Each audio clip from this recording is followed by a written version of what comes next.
Hello students, welcome to Maruti Degree College.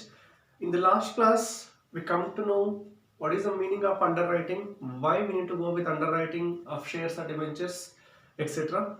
In this class, we are going to deal with types of underwriting and perform of calculation the simple sums on underwriting. So let's start with types of underwriting. Hope you remember all the meaning of underwriting and why it is so necessary for the companies to take the underwriting into account.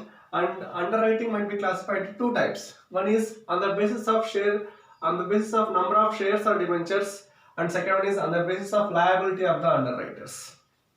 So two types under underwriting will classify. Under that again we have two types. There is complete underwriting and partial underwriting. So the name indicates complete underwriting. We know why when underwriting starts, when the company starts go with IPO, initial public offering of its shares and debentures for the public. On that time, whatever the issue, either might be shares or debentures to the public, it is completely given to one or two underwriters to make subscription of shares. That is what we call it as complete underwriting. That is what we call it as complete underwriting. There is no headache for the company to until the public gets subscribed. So whatever the issue shares or debentures, it should be completely allotted to the one or two underwriters. That is what we call it as complete underwriting. Complete underwriting. Then partial underwriting.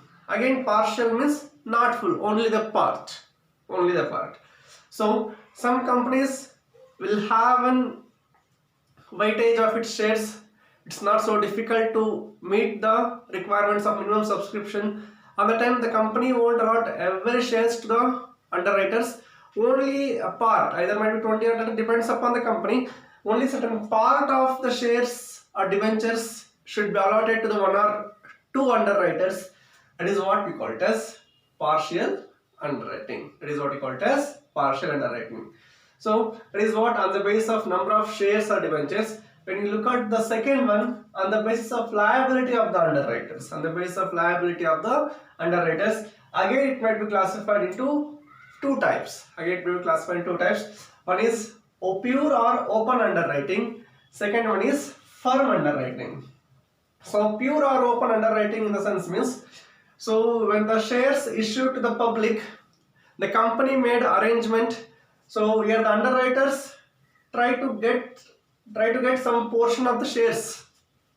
That is what we call it as pure or open underwriting. So underwriter itself makes some arrangement to get some portion of the shares to be issued to the public. It is what there is no specific limit or percentage. Depends upon the underwriters that they can take up the shares from the company. It is what we call it as pure or open underwriting. That is what we call it as pure or open underwriting. Then firm underwriting. So if the company shares are fully subscribed or some not subscribed, the firm made some agreement. Some portion of the shares that should be underwritten. Come to underwriting. On the time the firm made an arrangement with the underwriters for a definite number of shares that should be underwriting. On the time what we call it as firm underwriting. That is what we call it as firm underwriting. So if the underwriters take voluntarily from the company, what we call it as pure or open underwriting, the firm made some arrangements, no matter whether the subscription made fully by the public or not, the firm gives a separate portion to underwriters to make it subscribed. At the time the number of shares or the percentage of shares going to fix it for the underwriters, that will be subscribed by through underwriter. That is what we call it as firm underwriting. So this is what we call it as types of underwriting. On the basis of number of shares, complete underwriting and partial underwriting. On the basis of liability of underwriters, pure or open underwriting or firm underwriting. So you expect anyone expected for 2 marks. What is complete underwriting? What is partial underwriting, like this? At the same time, meaning of underwriting and meaning of underwriters also you can expect.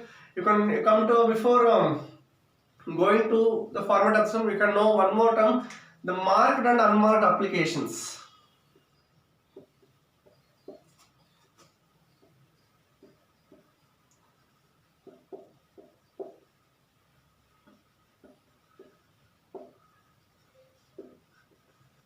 So marked and unmarked applications. As you know, the company may deals with lakhs of shares when they have underwriters. So for example, company made arrangement that 110 lakh shares given to the underwriters to make it subscribed. So it's very difficult to know which share should be go through which underwriter. So on the time the company faces a problem. Now, for example, the company may issue 110 lakh shares through underwriters, 134 underwriters. So it's very difficult to find out which share belongs to whom. On that time, the company made arrangement. The issued share should have an official stamp of the underwriter from whom the share may move to the public. That is what we call it as marked application. That is what we call it as marked applications. What are the shares or debentures should be go through each having the official stamp of the each underwriter, called as marked applications. The shares or debentures are documents which do not have the official stamp of the underwriter. We can call it as unmarked applications. We can call it as unmarked applications. This is what we call it as marked applications and unmarked applications. So marked applications should have an official stamp of the underwriter, called it as marked. The documents, the shares and debentures do not have an official stamp of the underwriter, so what we call it as unmarked applications. This is also you can expect for 2 marks questions. So let us go with a simple format. So this is the basic format of calculation of underwriter's liability. So this form is the basic means the format might be continuing the same procedure even for 6 marks and 14 marks also. But 14 marks only the slight changes, certain conditions will come. Based on the conditions I have taken into account, only the slight changes will happen. I'll explain upcoming classes of 14 marks question format. So for 6 marks, this is the basic format that we can consider. So first step, we can take into account of gross liability. So gross liability here refers to how much of shares that allotted to the underwriters. How much of shares that allotted to the underwriters.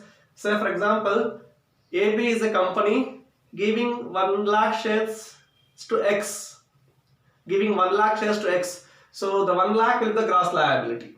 So how many shares that allotted to the underwriters? We can treat it as gross liability. And less unmarked applications. So in the question they have given the information related to marked and unmarked applications. We can take it or else we can calculate and take it less unmarked applications. So we'll get the balance. We'll get the balance. Then less marked applications. Less marked applications. So from the given question you need to extract the data initially. How many marked and how many unmarked. Based on that you can take the values. So as per the format, after taking the balance at less marked applications, so what you will get is net liability. What you get is net liability. For that add firm underwriting. Add firm underwriting. So you can take you can get the final answer total liability into account. You can get a final answer total liability account. So be sure about this table because this table will continue this throughout the sum. Given 6 marks and as 14 marks. 14 marks only the little calculations required to identify the values of each heading, and moreover if the underwriters is how many underwriters, you can take that columns. For example, AB is a company having 4 underwriters X, Y, Z. So you can take the 3 columns X, Y, Z separately, then you can make a total column. So this is the basic format of calculating the underwriters liability. Underwriters liability. That's it for now. Thank you.